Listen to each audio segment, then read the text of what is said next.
The press conference room buzzed with quiet murmurs, the air thick with tension. Journalists from major networks clutched their notepads and recorders, their eyes darting between one another as they prepared to fire off their most pressing questions. At the front of the room, behind a sleek podium, stood Melania Trump, her poised figure radiating an air of quiet authority. Unlike the political rallies or glamorous events she was often seen at, today felt different. Today, there was an edge in the atmosphere, an undercurrent of something unexpected. She adjusted the microphone slightly, offering a reserved smile before scanning the room. The cameras clicked rapidly, flashes illuminating the space in short bursts. Everyone was waiting for the moment that would define the next news cycle, perhaps even more. A journalist near the front, a man known for his aggressive questioning and pointed criticism, raised his hand sharply. His expression was unreadable, but his intent was clear. This wasn't just any question. It was designed to corner her, to provoke a response that would dominate headlines. "Mrs. Trump," he began, his voice smooth but firm, "you've been in the public eye for years, yet many Americans still wonder, who is the real Melania Trump? Do you ever feel like your voice has been overshadowed? And do you regret standing by your husband despite the controversies surrounding him?" A hushed silence fell over the room. It was the kind of question that could not be answered lightly. The tension was palpable. Some journalists shifted in their seats, while others leaned forward, waiting for a sign of discomfort. But Melania didn't flinch. She didn't rush into a rehearsed response or brush it off with a diplomatic phrase. Instead, she tilted her head slightly, her lips pressing together as if considering her words very carefully. The pause stretched just long enough to make everyone uncomfortable. The journalist's pen hovered above his notepad, expecting the usual evasion or a carefully structured answer. Instead, Melania let out a slow breath and did something no one expected. She stepped away from the podium.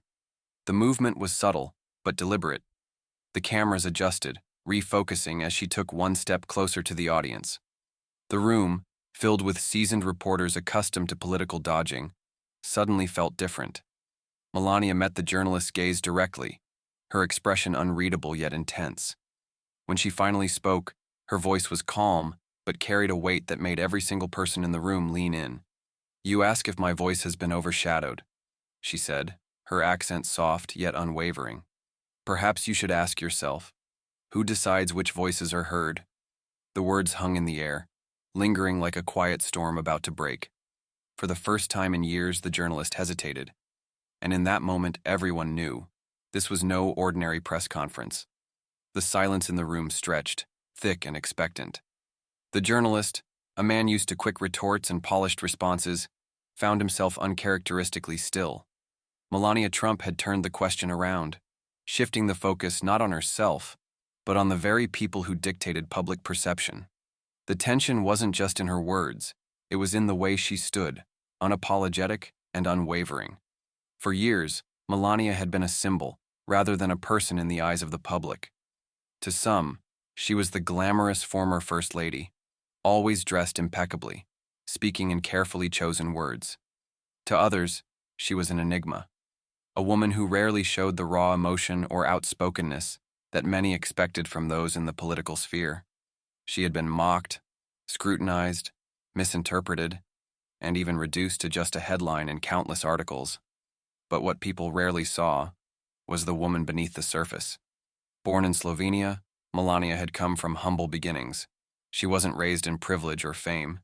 She had built herself from the ground up, forging a career as an international model before entering a world far more brutal, the world of politics. It wasn't the cameras or crowds that had shaken her, but the constant demand for explanation, justification, and self-defense. She had never been one for dramatic speeches or loud declarations. She preferred actions over words, a principle instilled in her by her parents. But standing here, before an audience that had spent years dissecting every aspect of her life, she realized that sometimes words mattered too. The journalist, now shifting slightly, cleared his throat. "So, is that a yes? Do you feel overshadowed?" Melania held his gaze for a moment before speaking. "I have always understood the power of perception," she said, her voice even. "And I know that when people cannot define you, they create a version of you that fits their own narrative." A murmur rippled through the audience. Some nodded in agreement. Others scribbled furiously in their notebooks. The subtext was clear. For years she had been spoken about, but rarely spoken for herself. Another journalist raised her hand. "Mrs. Trump, do you believe the media has been unfair to you?" Melania exhaled softly, her gaze sweeping across the room. "I believe in fairness," she said, "and I believe in honesty. But fairness is not the same as kindness, and honesty is not the same as truth." A hush fell over the room. The depth of her words was not lost on anyone. She clasped her hands in front of her, her expression unreadable. "For years I have watched headlines define who I am. But tell me, how many of you have truly listened?" The journalist opened his mouth to respond, but no words came. Because for the first time, it wasn't just another press conference. It was a reckoning. A heavy silence lingered in the room. The journalists, usually quick to pounce on any statement, seemed momentarily unsure of how to proceed. Melania Trump stood before them, unshaken, her presence commanding yet calm. For years she had been scrutinized, analyzed, and labeled in 100 different ways. Yet at this moment, she had turned the tables. Instead of responding defensively, she had posed a question that no one had expected.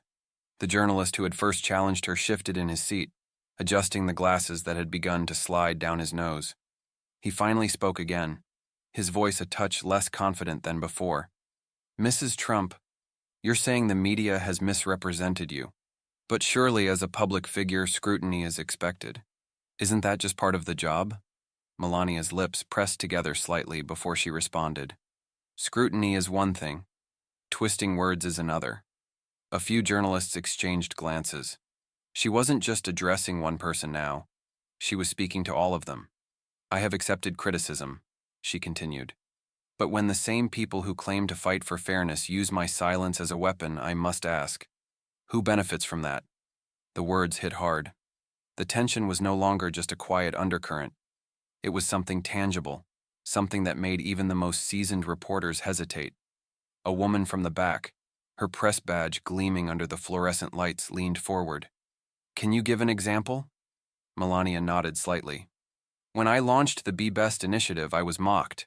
Not because of what it stood for, but because of my accent, my background. When I spoke about the importance of kindness, I was told I was not the right messenger. But is kindness only valuable when it comes from certain voices?" A murmur spread across the room. Some reporters averted their eyes. Others scribbled furiously in their notepads, aware that this was no longer a standard press conference. It was becoming a moment they would have to report on carefully. The journalist who had started the conversation cleared his throat. "And yet you rarely responded. Why now?" Melania took a step closer to the microphone. "Because for too long, people have spoken for me. They have decided what I think, what I feel, what I mean. But I believe that if we want truth, we must be willing to hear all voices, even the ones we don't expect, even the ones we don't always understand." The weight of her words settled over the room like a thick fog. Even those who had been critical of her in the past had to acknowledge the power of what she had just said. She stood there, poised and unwavering, as cameras captured the moment.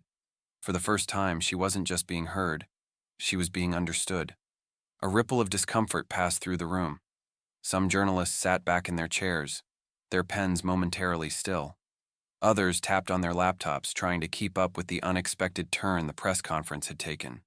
This was not the usual polished response or media-friendly soundbite they had expected. Melania Trump had made her position clear. She was no longer willing to let others define her.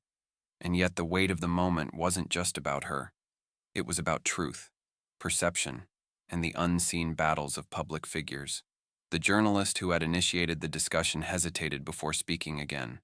His voice, which had started with the confidence of someone in control, was now tinged with something else. Perhaps doubt, perhaps realization. "So, are you saying you've been misjudged?" he asked carefully. Melania inhaled, her posture unchanged. "Misjudged is too simple a word," she replied. "I have been misunderstood, but more importantly, I have been unheard." The words landed like a quiet explosion. The subtle distinction wasn't lost on the room. There was a difference between being misjudged and being unheard. One was about perception, the other about being denied the chance to speak for oneself. A woman seated near the middle of the room, An older journalist with years of experience covering first ladies narrowed her eyes thoughtfully. "Mrs. Trump," she said, her voice softer than the others, "do you regret not speaking up more often?" Melania considered the question, and for a brief moment something shifted in her expression. Not doubt, not hesitation, but introspection. "I believe in choosing my words carefully," she said. "I believe that dignity is more powerful than volume. But yes, I have learned that sometimes silence is mistaken for weakness, and that is a mistake I will not make again." A few cameras zoomed in closer. This was a rare admission, a window into a woman who had long been seen but seldom heard on her own terms.